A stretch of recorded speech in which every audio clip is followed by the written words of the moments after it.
Bismillahirrahmanirrahim. Today we will talk about comprehension and other aspects of press and composition paper. Yesterday we talked about press writing and correction and other components which were related to press and composition paper. So coming towards the press and composition, yesterday we did vocabulary and press, correction and punctuation. So today I will start my lecture with the comprehension. After this, we will go towards pair of words, translation, direct and indirect speech, idioms, and analogy. At the last, I will try to entertain all your queries regarding press and composition. And if there is enough time, then I will try to answer your questions regarding other subjects as well. So coming towards the comprehension. So what's the purpose of this activity? Why they usually ask us to answer the questions in comprehension? So you have to answer the questions after reading the passage. Usually there are 4 or 5 questions. Sometimes there are 6 to 7 questions as well. Answers maybe they're either materially or conceptually. Sometimes क्या होते हैं कि उस passage में answers available होते हैं, sometimes उसमें available नहीं होते, वो हमें कॉन्सेप्चुअली वहां से डिटरमाइन करने पड़ते हैं, उसमें अपनी जो है मतलब स्किल यूज करनी पड़ती है और अच्छे तरीके से वहां से आंसर ड्रा करना पड़ता है और अपने वर्ड्स में लिखना पड़ता है.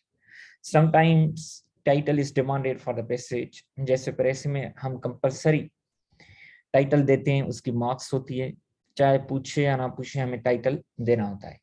तो कॉम्प्रीहेंशन में हमें क्या होगा कि समटाइम्स ये क्या करता है कि हमसे टाइटल भी डिमांड करता है, और उसके अलावा मीनिंग ऑफ वर्ड्स कॉन्टेक्सचुअली. कभी कभी क्या करता है कि पैसेज में अंडरलाइन कर लेता है वर्ड्स को, तो वो हमसे पूछता है कि इनकी मीनिंग्स बताओ, या कुछ हमें वर्ड्स दिए हुए होते हैं सिनोनिम्स, वो कहता है कि जो प्रेस में कॉम्प्रीहेंशन में यूज हुए हैं इनके रियल वर्ड्स वो डिटरमाइन करो. तो ये भी एक्टिविटी होती है sometimes, but usually there are 4 to 5 questions asked by the examiner in comprehension. And title and meaning of words are not usually asked. तो जैसे हमने प्रेस में किया था कि 2 टाइप्स के पैसेजेस आते हैं, तो यहाँ पे भी ऑलमोस्ट कहानी सेम है. ठीक है, इसमें भी एक सिंपल पैसेज होता है, उसमें कोई इतनी मतलब चीजें नहीं होती, आप इजीली उसको क्या करते हैं अंडरस्टैंड कर सकते हैं. और उसके अलावा एक फिलोसॉफिकल पैसेज आता है, उसमें आपको उसको समझने के लिए बड़ी मेहनत करनी पड़ती है, उसके लिए आपका थोड़ा बैकग्राउंड होमवर्क भी हो, और उसके साथ साथ उसके जो आंसर्स हैं वो ड्रा करने में भी थोड़ी दिक्कत होती है. ठीक है, वो हम आगे चल के डिस्कस करेंगे. जैसे ये मैंने कॉम्प्रीहेंशन का पैसेज 2021 का डिस्कस किया है, ये लेटेस्ट पेपर है इसीलिए मैंने डिस्कस किया है. ठीक है, तो इसमें अगर आप रीड करेंगे तो ये प्राइम मिनिस्टर टोनी ब्लेयर के रिगार्डिंग है, तो ये बिल्कुल आसान पैसेज है और आप अच्छे तरीके से यहाँ से क्या कर सकते हैं, अपने क्वेश्चंस के आंसर्स निकाल सकते हैं. ठीक है, इसमें कोई आपको दिक्कत नहीं होगी. बट अगर आप 2020 के पैसेज की अगर बात करें जो CSS में आया था, वो फिलोसॉफिकल तो नहीं था, बट वो दूसरे किस्म की उसकी डिफिकल्टी थी. वो आगे चल के मैं डिस्कस करूंगा कि उसकी डिफिकल्टी और टफनेस लेवल किस चीज से डिटरमाइन लोग कर रहे थे. ठीक है, तीसरे पैसेज की बात करें तो फिलोसॉफिकल है, 2010 में आया था कॉम्प्रीहेंशन का पैसेज. और अगर हम देखें तो इसमें ये फिलोसॉफिकल पैसेज है, गैलीलियो के हिसाब से रिगार्डिंग है, और ये शुरू ही यहाँ से करता है कि and still it moves. The words of Galileo murmured when the tortures of the Inquisition had driven him to the recant the truth he knew, apply in a new way to our world today. जब किसी ने कुछ पढ़ा होगा philosophy के बारे में या कोई इस टाइप का पैसेज रीड किया होगा तो उसको थोड़ी बात समझ में आएगी. ठीक है, कि गैलीलियो किस चीज के बारे में बात कर रहा है, ठीक है, कि अर्थ के बारे में ये बात हो रही है कि उसने जैसे कहा था कि अर्थ मूव हो रही है तो उसको उस पर सजा मिली थी वगैरह वगैरह। तो अब ये चीजें आप तभी डिटरमाइन कर सकते हो जब आपने पहले जो है ना इस टाइप के पैसेजेस, फिलोसॉफिकल टाइप के जो है पैसेजेस आपने क्या किए हो, प्रैक्टिस की हो। तो अब ये तो पैसेज बिल्कुल छोटा है और इसमें 5 क्वेश्चंस के आपको आंसर करनी है और अच्छे तरीके से करनी है, और वो डिटरमाइन करना फिलोसॉफिकल पैसेजेस में क्या हो जाता है, मुश्किल हो जाता है, ठीक है।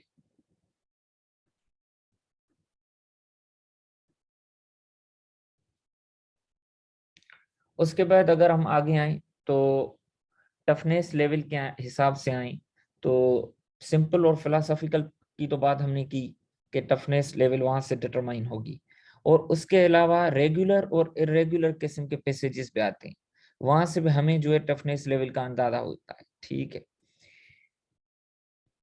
रेगुलर एंड इरेगुलर पैसेजेस कौन से हैं, अब उनको जिक्र करते हैं। रेगुलर पैसेजेस में क्या होता है, फॉर एग्जांपल जैसे मैंने कहा कि एक पैसेज है, तो उसमें क्या होगा कि अगर पीछे हम जाएं तो फॉर एग्जांपल ये पैसेज है, अगर रेगुलर के हिसाब से अगर इसको हम देखें तो इसका क्वेश्चन 1 का जो आंसर होगा वो पहले आएगा, उसके बाद दूसरे का आएगा, उसके बाद तीसरे का आएगा, उसके बाद चौथे का आएगा, उसके बाद पांचवे का आएगा। ये पैसेज सिंपल भी है, फिलोसॉफिकल भी नहीं है। अगर उसके आंसर्स भी ऐसे आएंगे तो ये पैसेज बिल्कुल इजी कहलाएगा, ठीक है। और फिलोसॉफिकल हो और बट इसके रेगुलर क्वेश्चंस हो कि पहले क्वेश्चन का आंसर आए, देन दूसरे का, देन तीसरे का, वो ऐसे समझो कि सेकंड लेवल पे डिफिकल्ट है। उसके बाद अगर इरेगुलर सिंपल हो, ठीक है, इरेगुलर से मुराद के उसके जो क्वेश्चंस के आंसर्स हैं वो आगे पीछे हो, ठीक है। जैसे मैंने इसमें किया है कि क्वेश्चन 1 का आंसर जो है, ठीक, क्वेश्चन 4 का आंसर सबसे पहले आता है, ठीक है, उसके बाद क्वेश्चन 3 का आता है, उसके बाद क्वेश्चन 1 का आता है, ठीक है, या क्वेश्चन 5 का आता है, देन क्वेश्चन 2 का आता है। तो ये बिल्कुल आगे पीछे आते हैं। वो आप तभी कर पाएंगे जब आपको पूरा पैसेज समझ में आए और आपको ये इल्म भी हो कि रेगुलर पैसेजेस पे होते हैं और इरेगुलर पैसेजेस पे होते हैं। तभी आप क्या कर पाएंगे कि इन इस टाइप के जो प्रेस कॉम्प्रीहेंशन हैं आप अच्छे तरीके से सॉल्व कर पाएंगे। तो अगर all 4 types of toughness level आपने किए हैं, सिंपल भी किए, फिलोसॉफिकल भी किए, और आपने ये रेगुलर भी किए और इरेगुलर टाइप की भी किए, 4 किस्म की किए, तो आपका कॉम्प्रीहेंशन कभी भी फेल नहीं होगा, आपको कभी भी धोखा नहीं देगा। कॉम्प्रीहेंशन तभी धोखा देता है जब लोग सिंपल और रेगुलर पैसेजेस करते हैं और पेपर में जाते हैं तो वो या तो इरेगुलर किस्म का आया हुआ होता है या तो फिलोसॉफिकल टाइप का आया हुआ होता है। तो यहाँ पे आपको बड़ी दिक्कत होती है। अगर आपने ऑल टाइप्स किए हुए हैं और वो पास पेपर्स में, ये साइकिल 10 ईयर्स के इर्द गिर्द घूमती है। अगर आपने 30 साल और 40 साल के किए हैं और 3 और 4 साइकिल्स आपने मतलब प्रैक्टिस की है तो आपको कोई भी दिक्कत नहीं होगी, ठीक है।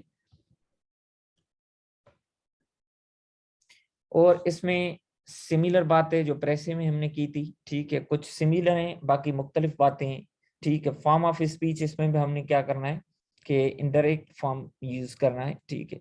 अब बाकी कोई इसेंशियल बात होगी, ठीक है, एक्सेप्शनल केस होगा तो हम फिर क्या करेंगे कि डायरेक्ट में वो चीज लिख लेंगे, ठीक है। और इसमें हम क्या करेंगे कि लेंथ इसकी, लेंथ अक्सर लेंथ पे बड़ा इशू होता है। कुछ लोग कहते हैं कि लेंथ इसकी कितनी होनी चाहिए, ठीक है, 1 लाइन होनी चाहिए, 2 लाइन होनी चाहिए, ठीक है। तो आप length according to the answer कर सकते हैं, ठीक है। फॉर एग्जांपल आंसर थोड़ा लंबा वो डिमांड कर रहा है, लॉन्ग आंसर डिमांड कर रहा है, उसमें आपकी राय भी डिमांड कर रहा है, तो आपको क्या करना है, 3 to 5, इवन 6 and 7 लाइन्स का भी आप आंसर दे सकते हैं। कभी कॉम्प्रीहेंशन में कभी कभी वो आपकी राय भी मांगता है, तो उस वक्त आपसे एक्स्ट्रा इंफॉर्मेशन भी लिखनी होती है। अगर वो आपसे पूछे तो फिर देनी है, अदरवाइज आपको बिल्कुल भी नहीं देनी, जो पैसेज में है वही आपको देनी है।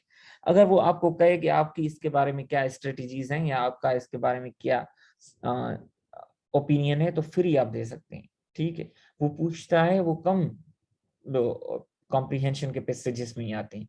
यूजुअली क्या होता है कि 3 to 5 लाइंस का या 5 सेंटेंसेस का हम आंसर लिखते हैं, ठीक है।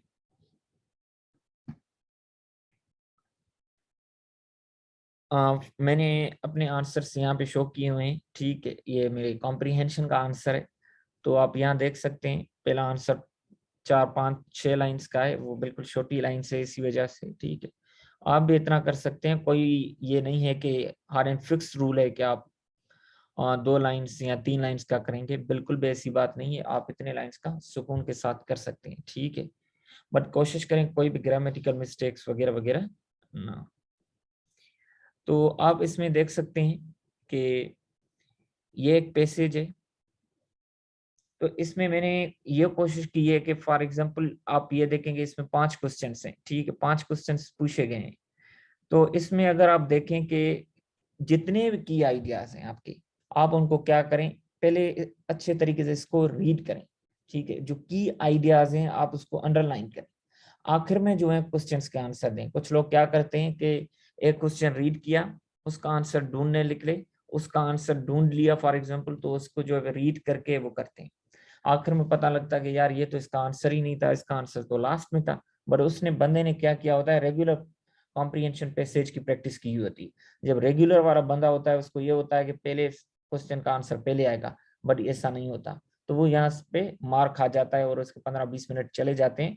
वो जब आप इतने मिनट चले गए तो आप फिर वापस आके वो जो है गैप फिल करना बड़ा मुश्किल हो जाता है, औखा काम हो जाता है, और बिल्कुल भी पास करने के चांसेस कम हो जाते हैं, ठीक है।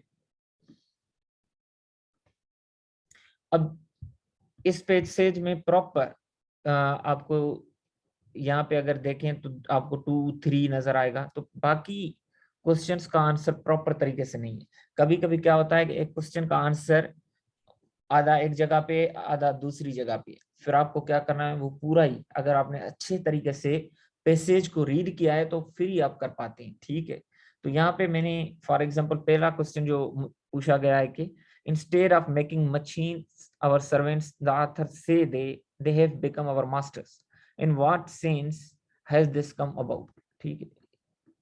तो इसमें आप अपने एग्जांपल्स पे यहाँ पे रूम है कि आप देख सकते हैं, ठीक है।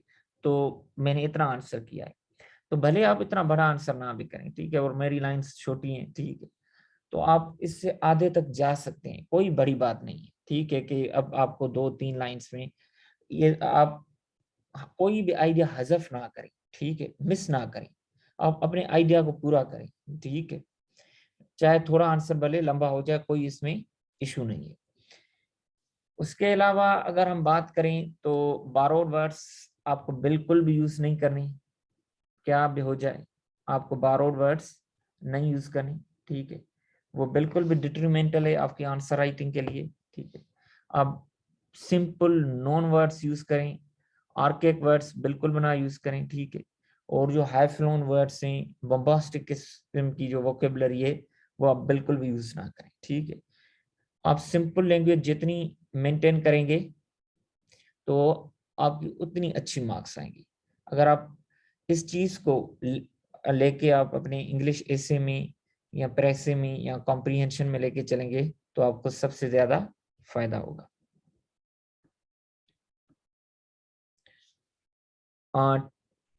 डूस कौन से हैं इसके, आप पहले क्वेश्चंस को रीड करें ताकि आपको अंदाजा हो कि किस टाइप के क्वेश्चंस ये पूछ रहे हैं, ठीक है। उसके बाद पूरे तरीके से पैसेज को स्किम करें कि ये पैसेज किस चीज के बारे में है और इसका फोकस किस चीज पे है, ठीक है। उसके बाद पैसेज को बिल्कुल 1 2 3 बार केयरफुली रीड करें, अंडरलाइन दें उसको, ठीक है। प्रॉपर तरीके से उसको आइडियाज को स्टडी करें कि किसके बारे में, कीवर्ड्स को बाकायदा अंडरलाइन करते जाएं उसको। इवन आता कि बॉक्सेस लगाने हो आपको अच्छा लगता है तो बॉक्सेस लगाएं, ठीक है।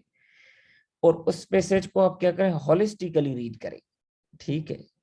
जैसे आप प्रेसी में करते हो ना हॉलिस्टिकली, यहाँ पे भी आपको हॉलिस्टिकली करना है, ताकि आपको अगर रेगुलर किस्म का पैसेज है तो आपको अंदाजा वहां पे ही लग जाए कि ये रेगुलर किस्म का है। इस पहले क्वेश्चन का आंसर पहले नहीं है, वो दूसरी या तीसरी या किसी और जगह पे। तो हॉलिस्टिकली जब आप रीड करेंगे तभी आप ये कर पाएंगे। तो यही चीजें प्रेसे में भी है, यही चीज कॉम्प्रिहेंशन में भी है। तो आपको सिर्फ चीजों को क्या करना है, इजी लेके चलना है, ठीक है। और कोई प्रेशर लेवल नहीं आपने लेनी है, ठीक है। अच्छे तरीके से कॉन्फिडेंस से जो चीज जिस तरीके से उसको उस तरीके से लेके चलो। ठीक है। छोटा सा पैसेज होता है, कभी कभी मुश्किल आ जाता है, बट अगर आपने, मैंने 4 किस्म की टेक वो टफनेस लेवल बताई, वो आपने की है, तो आपको कोई फिर दिक्कत नहीं आएगी।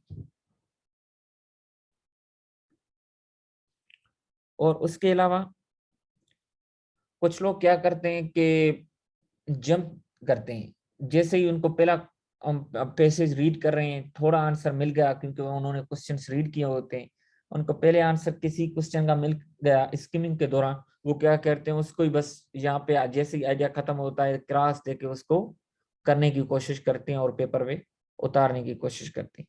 ये बिल्कुल भी ना करें, ठीक है, ये आपको बड़ा नुकसान देगा।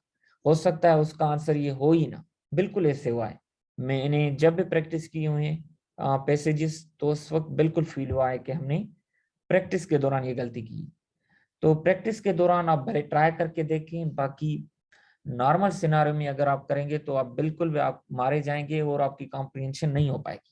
और कॉम्प्रिहेंशन को बिल्कुल भी लाइटली ना लें, पर ऐसी ज्यादा टफ होती है, पर कॉम्प्रिहेंशन को आप कभी उसको अंडर एस्टिमेट नहीं कर सकते। 2000 अगर किसी को अंडर एस्टिमेट करना है कॉम्प्रिहेंशन को, तो वो 2010 की करके देखे और 2020 की करके देखे, और बीच में भी आगे पीछे बहुत मुश्किल आई हैं। ये दो बहुत मुश्किलें, बहुत सारे लोग 2020 में कॉम्प्रिहेंशन की वजह से प्रेजेंट कंपोजिशन में फेल हुए थे, ठीक है। ये जो मैंने बात की कि अंडरलाइन करें की आइडियाज को, ठीक। उसके अलावा साथ साथ उस आइडियाज को सेपरेट करें, ताकि आपको फील हो के ये आइडिया यहाँ पे पूरा होता है, दूसरा दूसरी जगह पे पूरा होता है। जब आप क्वेश्चन करने लगे तो आपको जैसे क्वेश्चन फाइंड करने में कोई दिक्कत ना हो। एक एक मिनट, एक एक सेकंड वहां पे कीमती होता है, ठीक है। तो आपको क्या करना है कि हर सेकंड हर मिनट आपको वहां पे बचाना है, ठीक है। आपने वहां पे अगर ये चंद मिनट्स में बचा लिए तो आपने बहुत कमा लिया। आपने कोई क्वेश्चन पंक्चुएशन कर पाएंगे, उसकी जगह कोई दूसरा कर पाएंगे, रिवीजन कर पाएंगे, प्रूफ रीडिंग कर पाएंगे, तो ये आपके लिए सबसे ज्यादा फायदेमंद साबित होगा। और वहां पे जो वर्ड्स यूज हुए हैं पैसेजेस में, अगर आपको नहीं आता कोई वर्ड, तो अब वहां पे डिक्शनरी तो नहीं हो सकती, और आपको परेशान भी नहीं होना, ठीक है। अब मुझे नहीं आता तो मैं इधर देखूं या किसी और को देखूं, कोई नहीं वहां पे बताता। और जो आपके आगे पीछे साइड को करता है तो उसका भी पता नहीं होता वो सही कर, वो इतने कॉन्फिडेंस के साथ कर रहा होता है कि लगता है कि उसको सब आता है, और आप अपनी सही चीजों को गलत करते हो वोकेबलरी के चक्कर में। कभी किसी को नहीं देखना, ठीक है। आप क्या करें, उस पैसेज को जहां पे आपको नहीं आता वर्ड, उस सेंटेंस को 2-3 बार रीड करें, वहां से कॉन्टेक्सचुअल मीनिंग ड्रा करें। अगर एक लाइन में एक वर्ड नहीं आ रहा तो उसकी मीनिंग हासिल करना इतना मुश्किल और औखा काम नहीं है, आप हासिल कर सकते हैं, ठीक है। तो अगर आप 2-3 बार उसको रीड करेंगे तो आपकी ये जो प्रॉब्लम है वो हल हो जाएगी, ठीक है। और उसके अलावा अपने एग्जाम्पल्स बिल्कुल बना दें। हाँ, अगर आपसे पूछा गया हो तो आपसे ओपिनियन मांगा गया है, ठीक है, आपसे स्ट्रेटेजीज मांगी गई हैं, तो देन आप एग्जाम्पल्स अपने दें या पैसेजेस से एग्जाम्पल्स उठा के दें, अदरवाइज कभी भी ना दें। Don't use your ideas, same बात। और अवॉइड रिपीटेशन ऑफ वर्ड्स, ये सिर्फ यहाँ पे नहीं, हर जगह पे, वो आपकी ऐसे राइटिंग हो, वो आपकी प्रेस से हो, वो आपकी कॉम्प्रिहेंशन हो, यहाँ इवन आपकी आंसर राइटिंग स्किल्स, कोई भी चीज हो, आपको क्या करना है, रिपीटेशन ऑफ वर्ड्स बिल्कुल भी यूज नहीं करनी, ठीक है। और avoid borrowing of sentences, sentences कभी बारो नहीं करना, कुछ हो जाए, वर्ड्स ही हम बारो करने पे एग्जामिनर को नाराज कर देंगे, तो सेंटेंसेस से बड़ी बात है। कुछ लोग क्या करते हैं, जैसे ही इनको क्वेश्चन का आंसर कभी कभी रेगुलर और सिंपल आ जाता है ना, वो क्या करते हैं उसमें वो मारे जाते हैं। रेगुलर एंड सिंपल आया है तो आप तो उससे फायदा उठाओ, बट ये लोग वहां पे मारे जाते हैं। क्या करते हैं, जैसे ही इनको क्वेश्चन का आंसर मिल गया वो उठा के लिख लिया। तो अब एग्जामिनर, जो बंदा 100 copy for example total check कर रहा है, वो एक बार पैसेज पढ़ेगा तो बार बार तो उसके पास जितनी बार आंसर कॉपियां होंगी उसको तो पैसेज याद हो गया होगा, तो वो समझ जाएगा एक एक वर्ड कि आपने कौन सा वर्ड रिपीट किया है। इसीलिए ये ना सोचें कि वो लेट इट गो करेगा, एक बार करेगा दूसरी बात पकड़ेगा तो दोनों चीजों की पनिशमेंट आपको देगा, ठीक है। तो आपके साथ रियायत नहीं होगी, और आप रियायत मांगे भी नहीं। इतना अगर आप रियायत के चक्कर में पड़ेंगे तो हर सब्जेक्ट में फिर आप पीछे रहेंगे, ठीक है। और मैं आपको एक बात बताऊं, आपकी एलोकेशन, आपके पास सब्जेक्ट्स पास नहीं हो पाएंगे, अगर पास होंगे भी तो बिल्कुल कम मेरिट में होंगे, ठीक है। अगर आपकी फिर आपकी एलोकेशन नहीं होगी, अगर आपकी एलोकेशन होगी तो आपकी अपने डिजायर्ड ग्रुप में नहीं होगी। आप सीएस इसीलिए कर रहे हैं ना कि आपके अपनी डिजायर्ड ग्रुप में एलोकेशन हो जाए। सीएसएस से पहले तो बंदा कहता है नौकरी मिल जाए, वो जब आ जाता है तो वो कहता है कि यार मुझे ये डिजायर्ड ग्रुप मिलना चाहिए था, वो मुझे ये पसंद था।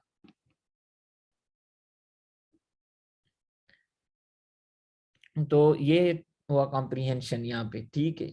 कॉम्प्रीहेंशन के मैं आपको कुछ पैसेजेस भी दिखा देता हूँ, ठीक है, अभी कि ये कॉम्प्रीहेंशन का पैसेज है। अगर आप देखें तो इसमें मैंने इतने आंसर्स भी दिए हुए, तो अगर क्वेश्चन डिमांड करता है तो आप दें, अदरवाइज कभी ना दें, ठीक है। फजूल बातें नहीं लिखनी, ठीक है। फॉर एग्जाम्पल कभी कभी क्या करता है, जैसे तीसरे क्वेश्चंस में दो क्वेश्चंस पूछ लिए हैं इसने यहाँ पे, तो आपको दोनों के आंसर्स करने हैं, वो आप कोशिश करें कि डिफरेंट पैसेजेस में भी आप दे सकते हैं, ठीक है। तो इसी तरह बाकी पैसेजेस का भी आप आंसर्स मैं आपको दिखा देता हूँ। अब यहाँ पे जैसे मुझसे वर्ड की चीज पूछी है कि मैंने फॉर एग्जाम्पल इंट्रांसजेंट की माना बताइए, ठीक है। The author's attitude towards the problem is shown by intransigent is that non-conformists should be flexible in the practice of unconventional view because it would take time to change society। ये जो मैंने खुद किए थे इसमें हो सकता है कुछ गलतियां भी हों, ठीक है। तो उन गलतियों पे फोकस करने के बजाय आप जो काम की चीजें वहां से वो डिटरमाइन करें, ठीक है। तो ये बाकी पैसेजेस में बहुत सारे हैं, मैं आपके साथ शेयर कर दूंगा। सो कमिंग टूवर्ड्स प्रेपोजिशन, तो अब प्रेपोजिशन की तरफ आते हैं। तो यहाँ पे ये कह रहा है कि ओनली 5, तो यहाँ पे इस पे 5 मार्क्स हैं। एक एक मार्क आपके लिए कीमती है, आप लेट इट को नहीं कर सकते कि अगर प्रेपोजिशन नहीं आता तो मैं दूसरी चीज से मार्क्स हासिल कर लेता हूँ। अगर आप अभी से बचाव के हिसाब से चलेंगे तो आपको बड़ी दिक्कत होगी वहां पे मार्क्स पूरी करने में। और कभी इस माइंडसेट के साथ ना जाए कि मुझे बस सिर्फ 40 ही तो उठानी है, नहीं। 40 के चक्कर में पड़ेंगे तो 10 मार्क्स का अगर कटौती हो गई तो फिर तो आप 30 पे आके गिरोगे। आप कोशिश करें कि आइडियल एंड परफेक्ट सिचुएशन के पीछे भागें, ठीक है। मैक्सिमम से मैक्सिमम मार्क्स आप क्या करें, हासिल करने की कोशिश करें, तो इससे आपको ज्यादा फायदा होगा। अब आपको प्रेपोजिशंस कैसे करें, ब्रश अप योर इंग्लिश, ये एक बुक है, वहां से भी आप कर सकते हैं, ठीक है, चैप्टर 11 से। अगर दूसरा तरीका आपको मैं बताऊं कि सबसे आसान तरीका कौन सा है, ठीक है, आप अपने पसंदीदा बुक से करें, कोई फिक्स बुक नहीं है कि वहां से करें। उससे भी आसान तरीका ये, आप इंटरनेट पे जाएं, वेबसाइट्स कोई देखें, ओपन करें, गूगल में इनपुट करें, वहां से क्विज़ेस करना शुरू करें, ठीक है। यूट्यूब पे वीडियोस देखें, वही आपके टीचर्स हैं, आपकी सीएसएस वहां से हो जाएगी, ठीक है। मैंने जिंदगी में इतने बुक्स परचेस नहीं किए सीएसएस के लिए, मैंने सारी चीज ऑनलाइन ही प्रिपरेशन की है, ठीक है। तो अगर आप ऑनलाइन जाएंगे, एक बार आपको दिक्कत होगी अगर आपकी हैबिट नहीं है, अगर आपकी हैबिट हो गई तो आपके लिए फिर कोई मसला नहीं है, ठीक है। आप वहां से बुक्स डाउनलोड करें। कल मैंने आपके साथ एक वेबसाइट भी शेयर की थी, b-ok.cc लाइब्रेरी, और ग्रुप में भी वकास ने आपके साथ शेयर किया था। उसके अलावा आप क्या करें कि पास पेपर्स की जो प्रेपोजिशंस हैं वही मूव होती हैं, ठीक है। 30-40 साल के पास पेपर्स उठाएं, वो बैंक जो है उसको स्टडी करें, ठीक है। अगर आपने वही कर लिए तो आपके 5 मार्क्स अच्छे तरीके से इसमें आ जाएंगे, ठीक है। आपकी प्रेपोजिशन वहां से हो जाएगी, आपको कोई दिक्कत नहीं होगी कि मुझे प्रेपोजिशन के लिए क्या करना है, कौन से बुक से रीड करना है, फला फला। तो आप बिल्कुल भी परेशान नहीं होंगे, आपका पेपर अच्छे तरीके से और आसान तरीके से क्या हो जाएगा, प्रिपेयर होता जाएगा, ठीक है। इंटरनेट से क्विज़ेस जो मैंने आपके साथ बात की। उसके अलावा पेयर ऑफ वर्ड्स की बात आती है। अब पास पेपर्स की बात मैं आपको बताऊं, सारे सब्जेक्ट्स आपको प्रिपेयर करने हैं पास पेपर के हिसाब से। सीएसएस में क्या है कि आपने को जो इन्होंने कंटेंट लिस्ट दी है ना पेपर्स की, ठीक है, मैं आपको एक्स्ट्रा इन्फॉर्मेशन दूं कि जो कंटेंट लिस्ट दी है ना सिलेबस, सबसे पहले जो इनकी पहला ट्रेप है ना वो यहाँ पे है, क्योंकि इतना बड़ा सिलेबस है। अगर आप ये सोच के आ रहे हैं सीएसएस में कि मुझे पूरा सिलेबस करना है, तो आप कभी नहीं कर पाएंगे। मैं आपको एक मिसाल देता हूँ। फॉर एग्जांपल यूएस हिस्ट्री में है वार ऑफ 1812, बहुत मशहूर वार है। इसमें प्रेसिडेंट के पैलेस को आग लगाई गई थी और प्रेसिडेंट को भाग के जान बचानी पड़ी थी। बट पिछले 22 साल में 2000 से लेके ऑनवर्ड्स 2021 तक यूएस हिस्ट्री में वार ऑफ 1812 का 10 मार्क्स का क्वेश्चन आया है, और अमेरिकन रेवोल्यूशन का 6 से 7 बार आया है, वो भी हर साल 20 मार्क्स का। मतलब अमेरिकन रेवोल्यूशन 140 मार्क्स का आ चुका है अगर 7 के हिसाब से करें 22 साल में, और वो 10 मार्क्स का। तो अब इनकी इंपॉर्टेंस अमेरिकन रेवोल्यूशन की 14 टाइम्स ग्रेटर। अगर मैं दोनों को 5-5 घंटे दूं तो ये अमेरिकन रेवोल्यूशन के साथ तो अनजस्ट हुआ ना। अगर मैं वार ऑफ 1812 को 1 मिनट देता हूं तो उसको 14 मिनट दूं, यही तो इक्विटी है, यही तो इंपॉर्टेंस देने की बात है। अगर आप एक तो आप वार ऑफ 1812 जस्ट रीड कर लें, एक पे वो क्या करें कि एक पेज 2 पेज तक बना लें, ठीक है, या जस्ट रीड कर लें। अगर पेपर में आ गया तो वो आपकी बदनसीबी है या हार्ड लक कहीं, तो आप दूसरे क्वेश्चंस आपके पास इनफ होंगे, वहां से आप कर लेंगे। जो 22 साल में नहीं आया तो अगर 23 साल में आ गया तो वो तो हार्ड लकी है, ठीक है, थोड़ा आप रीड करें। तो इसी तरीके से पेरा वर्ड्स का भी आपको क्या करना है, बाकी सब्जेक्ट्स का भी ऐसे पास्ट पेपर का आपके पास बैंक होनी चाहिए, हार्ड कॉपी में हो, सॉफ्ट में हो, जिस तरीके से आपको आसान लगे। पास्ट पेपर से आप जितनी पेरा वर्ड्स आई है माजी में, पहले तो वो आप सॉल्व करें। एक बार आपने वो कर ली, उनको हासिल कर लिया, उसके बाद आपको है अब फील होता है कि अब मेरे पास टाइम है, तो आप किसी बुक से भी आप कर सकते हैं, और इंटरनेट पे आप क्विज़ेस करें।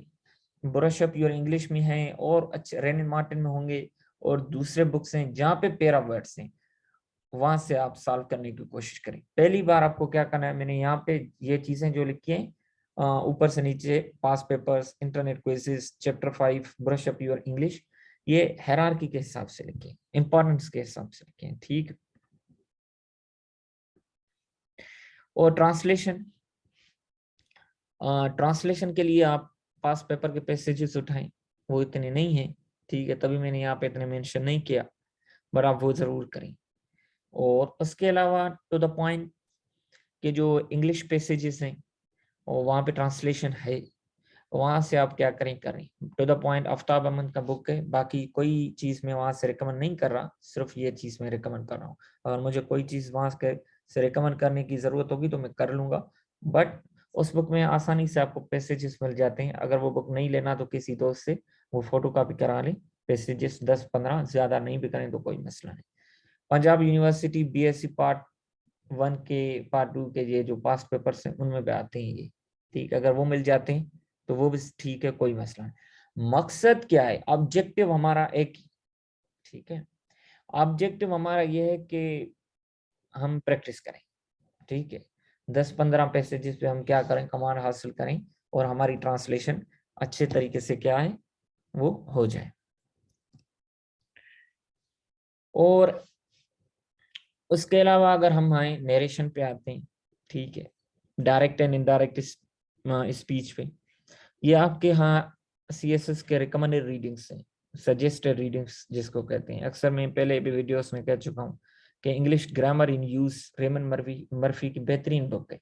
इसमें 45 लेसन हैं, अगर 3 लेसन पर डे करते हैं तो 15 दिन में पूरा हो जाता है। या कोई भी आप यहाँ से बुक उठा लें, modern English in action, write better speak better, ठीक है, university English grammar, the little brown handbook, practical English usage Michael Swan, या इंग्लिश ग्रामर इंग्लिश, कोई भी वहां से उठाएं अच्छे तरीके से, ये सब के सब बेस्ट बुक है, ठीक है। तो अब वहां से प्रैक्टिस करना शुरू करें ग्रामर की, डायरेक्ट इनडायरेक्ट स्पीच उनमें से करें, जिस बुक में है वहां से अच्छे तरीके से प्रैक्टिस करें और लाजिम करें, ठीक है। डायरेक्ट इनडायरेक्ट इसीलिए कह रहा हूँ, कभी कभी क्या होता है कि प्रेस में आ जाती है, फिर आपको इनडायरेक्ट स्पीच में लिखना होगा, तो अगर आपको नहीं आएगा तो आपकी तो ग्रामर वहां पे एक्सपोज हो जाएगी, ठीक है। कॉम्प्रिहेंशन में आ जाता है, पंक्चुएशन में आ जाता है, डायरेक्ट एंड इनडायरेक्ट स्पीचेस के पैसेजेस आ जाते हैं, उसको कन्वर्ट करके इनडायरेक्ट स्पीच में करो। तो एक चीज के मल्टीपल यूसेज हैं, तो अगर आप करेंगे तो आपको यहाँ पे ज्यादा फायदा होगा, और आप अच्छे तरीके से मल्टी डायमेंशनल वे में आप स्टडी भी करेंगे, वहां से अच्छे तरीके से मार्क्स भी हासिल कर पाएंगे। अगर ये मुख्तलिफ जगहों पे आ रहा है तो आप इसकी इंपॉर्टेंस देख सकते हैं। तो उसके अलावा इडियम्स का सबसे बड़ा मसला है, ये बहुत डराता है लोगों को, और इसकी इतनी मार्क्स नहीं होती, 5 मार्क्स ही होती हैं ज्यादातर। अब आपको क्या करना है कि इसको फुल फ्लेज स्ट्रेट अवे हम छोड़ नहीं सकते कि अब इस पे टाइम जान होता है तो आपने नहीं करना, ऐसी कोई बात नहीं, आपको बिल्कुल करनी है, अच्छे तरीके से करनी है, ठीक है। बट ये नहीं है कि आप उनके पीछे लग जाएं और दूसरी जो साइड चीजें हैं, प्रेस हो गई, कंपोजिशन हो, कॉम्प्रिहेंशन हो गई, या उसके अलावा दूसरी कोई चीजें हो गई, वो आप छोड़ दें, नहीं। पास्ट पेपर्स उठाएं, इडियम्स को देखें, वो रिपीट भले ना हो, वहां से कॉन्सेप्ट हासिल करने की कोशिश करें। कोई अच्छा बुक देखें, यूट्यूब पे वीडियो देखें, कोई क्विज देखें, वहां से आप क्या अंडरस्टैंड करें, कॉन्सेप्ट हासिल करने की कोशिश करें, ठीक है। फॉर एग्जांपल एक इडियम मेरे जहन में याद आ रहा है, हो सकता है वो सही ना हो इस वक्त, PCS 2019 में इससे रिलेटेड आया था, wolf in the sky type, कि अब आप बताएं कि वॉल्फ स्काई में हो सकते हैं, ये तो इम्पॉसिबल है, इम्प्रॉबेबल है। तो इसकी मीनिंग आप यहाँ से हासिल कर सकते हैं कि इम्प्रॉबेबल सिचुएशन, ठीक है। तो आपको यहाँ से मीनिंग मिल जाए। इस तरीके से आप क्या करें, कोशिश करें कि कॉन्सेप्ट्स को आप हासिल करने की कोशिश करें। अगर आपने कॉन्सेप्ट्स हासिल कर लिए तो फिर तो कोई मसला नहीं है, ठीक है। और इनको याद करने के चक्कर में ना पड़े। अगर मैंने लिखा है कि डोंट गो फॉर मेमोराइजेशन, अगर आप इनको मेमोराइज करने के चक्कर में पड़ेंगे तो आप टाइम वेस्ट करेंगे, और ये जो डायरेक्शन आपका है ना, आप उससे बिल्कुल नीचे आ जाएंगे, फिर आपको उस पे चढ़ने में भी आपको टाइम लगेगा। ये जो आपका ड्रीम होगा CSS वक्त पे करने का, हो भी जाए, थोड़ा टाइम ज्यादा लग जाए, बट आपका जो ड्रीम है कि वक्त पे हो जाए, ध्यान छूट जाए, वो आपका डिले हो जाएगा। ड्रीम में आपके ड्रीम को ट्रांसलेट करने में अच्छा खासा वक्त लग जाएगा। बाकी पास पेपर से मैंने बात की, यूट्यूब से करें, दूसरी वेबसाइट से करें, ठीक है, किसी और बुक से करें, कोई वो फर्क नहीं पड़ता, एज लॉन्ग एज कि आप टाइम बचा के कॉन्सेप्ट को स्टडी करते हैं, ठीक है।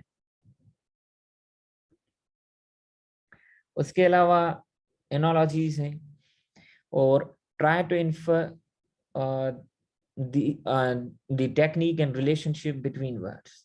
एनोलॉजी में क्या होता है कि आपको वहां से टेक्निक्स ड्रा करनी होती हैं, और रिलेशनशिप के वर्ड्स में रिलेशनशिप कौन सा है, अगर आपने वो रिलेशनशिप ड्रा कर लिया। रिलेशनशिप के मल्टीपल टाइप्स हैं, इस पे एक हो गया काज एंड इफेक्ट का रिलेशनशिप हो गया, और दूसरे टाइप के रिलेशंस आ जाते हैं इसमें एनालॉजी में। तो आपको क्या करना है, वो रिलेशंस, ठीक है, अगर आपने डिटरमाइन कर लिए तो बाकी जिसके ऑप्शन हैं उसमें भी आपने क्या करना है, वो रिलेशन आपने अप्लाई करना है और वहां से हासिल करना है। अगर मैं आपको कहूं कि एनालॉजी दूं कि पेन कोलन पेपर, तो इसका आपने आपस में क्या रिलेशन है, ठीक, तो लिखने का रिलेशन है, ठीक है। तो इसी तरीके से जो ऑप्शन होंगे, ठीक है, तो उसमें भी इसी तरीके का कोई रिलेशनशिप आप ढूंढे, और वो वहां पे क्या करें, करने की कोशिश करें। और वो वहां से कहाँ से करनी है आपको, वो आपको GRE बुक्स से करनी है, ठीक है, पास्ट पेपर से करें, इंटरनेट की बेतहाशा वेबसाइट से एनोलॉजीज के हिसाब से आप वहां से करें। ये जरूर चीजें करें, क्योंकि पेपर में कभी ये चीजें आ जाती हैं, कभी दूसरी चीजें आ जाती हैं, आपको रिलेशनशिप आने चाहिए। सर्टेन काम होमवर्क आपका होना चाहिए, ठीक है। ऐसा ना हो कि आपने एक चीज अच्छे तरीके से की, दूसरी चीज को टच ही नहीं किया, फिर आपको क्या होगा कि वो चीज अगर नहीं भी आई तो आप दूसरी चीज पे तो आपने प्रैक्टिस ही नहीं की, अब आप क्या करेंगे। तो इसीलिए आप अच्छे तरीके से एक अपर मीडियम लेवल तक आप सबको स्टडी करें और सबको टाइम दें। अगर कोई चीज ना आए तो दूसरी चीज आ रही है तो उस पर आपको उतनी ग्रिप हो। कोई चीज आपको आएगी उसका डायरेक्टली प्रोपोर्शनल है आपकी कॉन्फिडेंस से, और कॉन्फिडेंस का डायरेक्ट प्रोपोर्शन है आपके सक्सेस से, ठीक है। अगर आपका वहां पे कॉन्फिडेंस आपका निकल गया आपके जो कंट्रोल से, ठीक है।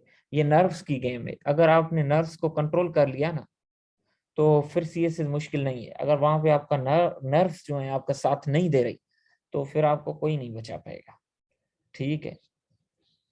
तो नर्व्स को कंट्रोल करने के लिए पहले तो आपको खुद पे कॉन्फिडेंस हो कि मैंने हर चीज की है जो एग्जामिनर दे सकता है, और आपको पास पेपर्स निकालें, उसमें रिलेशनशिप ढूंढें कि इस साल ये चीज आई है, दूसरे साल ये चीज आई है, तीसरे साल ये आई है, और कोई भी चीज आउट ऑफ नोवेयर नहीं आती। एग्जामिनर के जहन में कुछ चीजें प्रीसेट होती हैं कि मुझे ये चीज देनी है, पिछले साल ये आई, इस साल ये आई। आप देखें कि कौन सी चीज रिपीट हो रही है, कौन सी चीज रिपीट, प्रेसी हर साल आती है, उस पर ज्यादा, कॉम्प्रिहेंशन हर साल, ट्रांसलेशन हर साल, एनोलॉजीज किस साल रिपीट हो रही है, एक साल के बाद रिपीट हो रही है या 2 साल के बाद, पंक्चुएशन क्या हर साल आती है, इंडिपेंडेंट क्वेश्चन आता है या किसी के साथ मिलके आता है, वो इंडिपेंडेंट क्वेश्चन आता है तो कितने मार्क्स का आता है और कितने ईयर्स के बाद आता है। तो ये पूरा रिलेशन ड्रा करें, इन्फर करें, ठीक है। अगर आपने एग्जामिनर के मूव्स को ग्रास्प कर लिया ना, एग्जामिनर किस हिसाब से मूव्स करता है, ठीक है, तो आपने हर पेपर पैटर्न को समझ जाना है, ठीक है। तो फिर आपको कोई दिक्कत नहीं होगी। ये आपकी नाली है कि पेपर में वो चीज आ जाए जो आपने नहीं रीड की, बिल्कुल स्ट्रेट अवे आपकी नाली है। मतलब आपने पास पेपर्स को कंसल नहीं किया, अगर किया भी तो उस तरीके से नहीं किया जिस तरीके से मालूमात वहां से मूव्स को इन्फर करना था कि ये एग्जामिनर किस तरीके से मूव करेगा, कहाँ से टफनेस लेवल इंक्रीज कर सकता है, ठीक है, कहाँ से हमारी बॉटल नेक है। अगर वो चीजें आपने कंट्रोल में कर ली, ठीक है, तो फिर तो आपको कोई पास करने से नहीं रोक सकेगा। और ये तो मोटी मोटी मैंने सब चीजें कराएंगे, ठीक है। ये तो 2 दिन का डेमो है। अब डेमो के देने से आपको किसी सब्जेक्ट पे ग्रिप नहीं आ जाती, ठीक है। प्रेसी के लिए आपको प्रैक्टिस करनी पड़ती है, एक दिन नहीं, ठीक है, डेली 1-2 आपके पास कोई हो जिससे आप चेक करवाएं, ठीक है, या आप खुद ही एक दूसरे की दोस्त एक दूसरे की चेक करें, ठीक है। कोई नहीं है तो आप अपनी चेक करें एक दिन के बाद, ताकि आप अच्छे तरीके से वो पैसेज आप भूल चुके हो फिर अच्छे तरीके से अब आप चेक करें, ठीक है। तो इसी तरह कॉम्प्रिहेंशन, एनोलॉजीज मैंने तो आपको बता दिया, आप एनोलॉजीज को अच्छे तरीके से करने के उसके रिलेशंस आपको करने पड़ेंगे, ठीक है। ये तो अब डेमो में चीजें, हर चीज तो कवर नहीं हो सकती कि काज एंड इफेक्ट का रिलेशनशिप है, ठीक है, कोई और रिलेशनशिप है, ठीक है, काज एंड स्ट्रेटेजीज का रिलेशनशिप है, ठीक है, और स्किल एंड, और उसके जो फन है, ठीक है, तो उसमें कोई रिलेशनशिप है, ये चीजें तो अब डिटेल में करनी पड़ेगी, ठीक है वैसे। और अब अगर हम इस सिलेबस को यहाँ पे अगर देखें तो हमने प्रेसी राइटिंग को भी टच किया था, ठीक है। प्रेसी राइटिंग को टच करने के बाद उसके बाद हमने आज रीडिंग कॉम्प्रिहेंशन को भी किया है। ये सबसे आप ऊपर ही देखें ना कि सबसे ज्यादा ये अगर आगे हैं तो इसकी इंपॉर्टेंस भी ज्यादा है, ठीक है। और यहाँ पे अगर आप सिलेबस को ऊपर से देखें तो the examination in this subject will be based upon a paper carrying 100 marks to test the candidate's abilities to handle press writing or reading comprehension, sentence structuring, translation, grammar and vocabulary and its etc. इसमें बहुत सारी और चीजें भी आ जाती हैं जिसका इसने जिक्र ही नहीं किया, ठीक है। और इसमें इसने पंक्चुएशन का जिक्र नहीं किया तो वो भी आ गई, ठीक है। इडियम्स का जिक्र नहीं किया, वो भी चीजें आ गई। एनोलॉजीज का जिक्र नहीं, वो तो कहने का मकसद ये थी। अब सेंटेंस स्ट्रक्चर वो भी आएगा आपको, ठीक है। अगर आप देखें कि मैंने आपको कहा था कि पंक्चुएशन से बात है, आप ये कहता है कि 2-3 sentences shall be based on correction of punctuation mark. आप सिलेबस को एक बार रीड करें, वहां से आप अपनी प्रायोरिटी सेट करेंगे कहाँ से आ सकता है, ठीक है। अगर वो चीजें आप नहीं करेंगे तो आपको बड़ी दिक्कत होगी, ठीक है। आप कैसे इन्फर करेंगे कि आप करेक्शन में कहाँ पे ये मूव करेगा। अब ग्रुपिंग ऑफ वर्ड्स, आज तक ग्रुपिंग ऑफ वर्ड्स नहीं आए, ठीक है, तो इसको आप छोड़ दें। पेयर ऑफ वर्ड्स तकरीबन हर साल या अल्टरनेटिव ईयर्स पे ये क्वेश्चंस आते रहते हैं। और उसके अलावा ये ट्रांसलेशन आती है, ठीक है। 10 short Urdu sentences involving structural composition, significant terms, figurative or idiomatic expressions shall be given to be accurately translated into the English. और ट्रांसलेशन के लिए मैं आपको बताऊं कि आपको क्या करना है, वर्ड बाय वर्ड नहीं चलना, ठीक है। आपको ट्रांसलेशन कॉन्सेप्ट के हिसाब से करनी है। दो किस्म की ट्रांसलेशन आप कर सकते हैं, बेनिफिट ज्यादा किसमें होगा वो मैं आपको बताऊं। एक वर्ड बाय वर्ड आप करें, ठीक है। एक दूसरा है कि आप कॉन्सेप्ट के हिसाब से करें। एक सेंटेंस रीड किया, उसका कॉन्सेप्ट, ऐसा नहीं है पूरा पैसेज पढ़ के कॉन्सेप्ट, ये तो जान छुड़ाने वाली बात है, ठीक। एक सेंटेंस किया, उसका कॉन्सेप्ट लिखा, दूसरा उसका लिखा, तीसरा, चौथा, पांचवा, जितने भी सेंटेंसेस देते हैं, ठीक है। तो आपको वर्ड बाय वर्ड जाएंगे तो आप प्रॉपर मीनिंग नहीं कर पाएंगे, ठीक है। अब आपको क्या करना है, वो उसका कॉन्सेप्ट ग्रास्प करना है, और वो इजी बहुत ही। अब क्या होता है, समटाइम्स ये डिफिकल्ट वर्ड्स, इस्तिलाह और इडियम्स वगैरह दे देता है, ठीक है। तो आपको क्या करनी है कि वो अगर आप प्रैक्टिस करेंगे तो जाहिर सी बात है वो टफ किस्म के वर्ड्स पे आपको, उनके साथ आपका इनकाउंटर होगा तो आपको अंदाजा हो जाएगा, तो आपको वहां पे दिक्कत नहीं होगी, इतनी दिक्कत नहीं होगी अगर इतना भी ज्यादा टफ आ गया।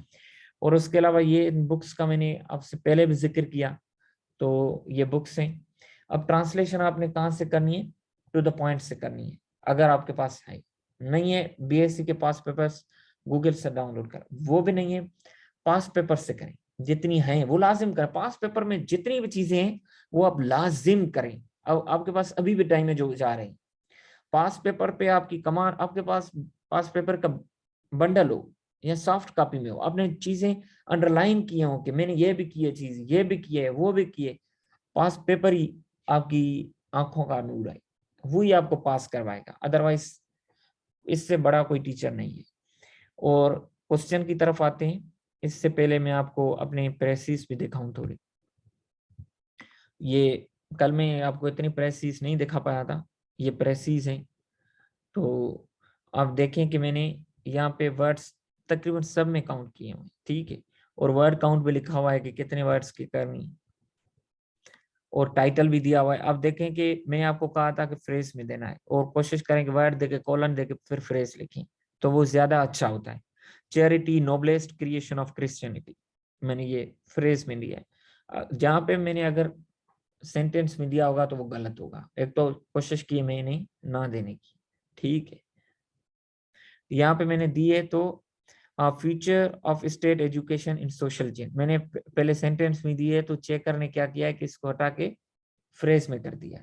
तो इसी तरीके से जितने भी यहाँ पे मैं आपके साथ प्रेसी शेयर कर रहा हूँ, इसमें आप यहाँ पे देखें context a tool for determining the exact meaning of word. तो ये जितनी भी चीजें हैं, ठीक है। कल मैंने ये पैसेज आपके साथ डिस्कस किया था कि इसमें ये चेरोकी वाला 2015-16 का है, कि इसमें फर्स्ट पर्सन इसने यूज किया हुआ है, ठीक है। बट यहाँ पे देखे मैंने कहीं पे भी फर्स्ट पर्सन यूज नहीं किया, दे वगैरह, इट, ये चीजें यूज की हैं, ठीक है। और an exciting trip to Cherokee, ये मैं फ्रेज में टाइटल दिया है, और यहाँ पे ये चीजें लिखी हैं कितनी वर्ड से। तो आपको फर्स्ट पर्सन में क्या करनी है, नहीं करनी फिर ऐसी, बाकी भी इसी तरीके से तो आप देख सकते हैं, ठीक है। ये मैं आपके साथ ग्रुप में शेयर कर लेता हूँ ताकि आपको आप उससे हेल्प ले सकें और आपको ये आपको फायदा हो, ठीक है। अगर आपको इस वक्त कोई क्वेश्चन है तो आप मुझसे जो है पूछ सकते